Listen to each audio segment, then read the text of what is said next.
ka na ika'y mawiwili. So mga par, dahil nga po inaasahan ng karamihan na posible maglaban ng ating pambansang kamao Manny Pacquiao kalaban si Tank Davis. Dahil inamin na po mismo nila Montroch na malabo na mangyari ang rematch nila ni Davis Boy kung saan mga idol. Pareho din po ang naging sagot ni Pacman dati nung una na sakali maglaban daw sila ni Tank Davis. Sa kanyang division daw sila maglalaban sa 147 pounds. Pwede naman daw ito bumaba ng konti mga idol sa 145 pounds. Pero hanggang doon na lang daw si Pacman. Sagad na daw si Boss Manny sa timbang na yan. At kung meron mang mga boss problema sa bakbakan ni Tank Davis at Pacman, malamang dito talaga magkakatalo sa timbang. Alam naman natin mga idol kung gaano kawais si Tank Davis sa kanyang timbang na paglalabanan. Gusto niya palagi mga idol pigain ng kalaban. Kaya ayaw talaga magpa-auto ni Pacman kay Davis Boy. Sa rehydration clause mga idol, walang problema si Pacman. Hindi naman kasi lumulobo si Pacman matapos ang weigh-in. Kaya kung magbigay man si Tank Davis ng rehydration clause na 10 pounds, easy work lang talaga ito kay Boss Manny. Kaya na kay Davis na lang ang desisyon mga idol kung aakyat ito ng timbang hanggang 145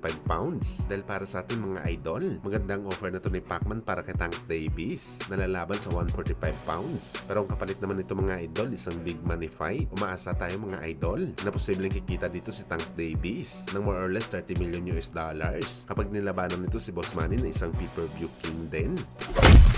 Samantala sa naging pahayag naman po ni Timothy Bradley mga idol, no sa akin natin na knockout na daw ni Crawford si Canelo sa bakbakan nila sa September. Meron daw sekretong galaw si Crawford na siya ang tatapos kay Canelo at hindi daw naniniwala si Bradley mga idol na kaya pa i-knockout ni Canelo si Crawford sa bakbakan.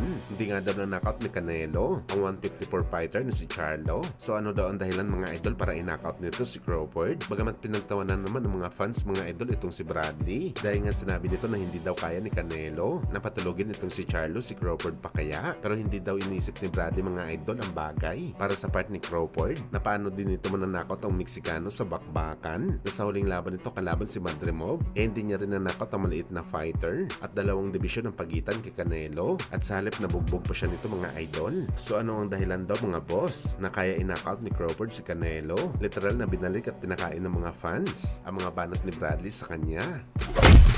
Sa kabilang banda naman mga idol, matapos nga po magkita si Casimero at promoter nito na si Mr. Kamida, kung saan bukod sa sinabi ng Japanese promoter na babalik na si Casimero sa bakbakan sa ring sa buwan ng December, prangka din na sinabi nito mga idol na posible daw mapalaban si Casimero sa title fight sa 2026 kapag naging okay ang kanyang performance sa bakbakan. Well, hindi natin alam mga idol kung ano ang gagawin ni Mr. Kamida para mapalaban si Casimero sa isang title fight. Ngayon pa man hawak ni Inoue lahat ng mga titulo sa 122. Bagamat posible ito mangyari sa 126 pero mabigat na mga kalaban dito ni Alas. Tiwala tayo na kayang gawin nito ng promoter ni Casimero dahil mapera naman sila at handa magbayad ng malaki para sa title fight.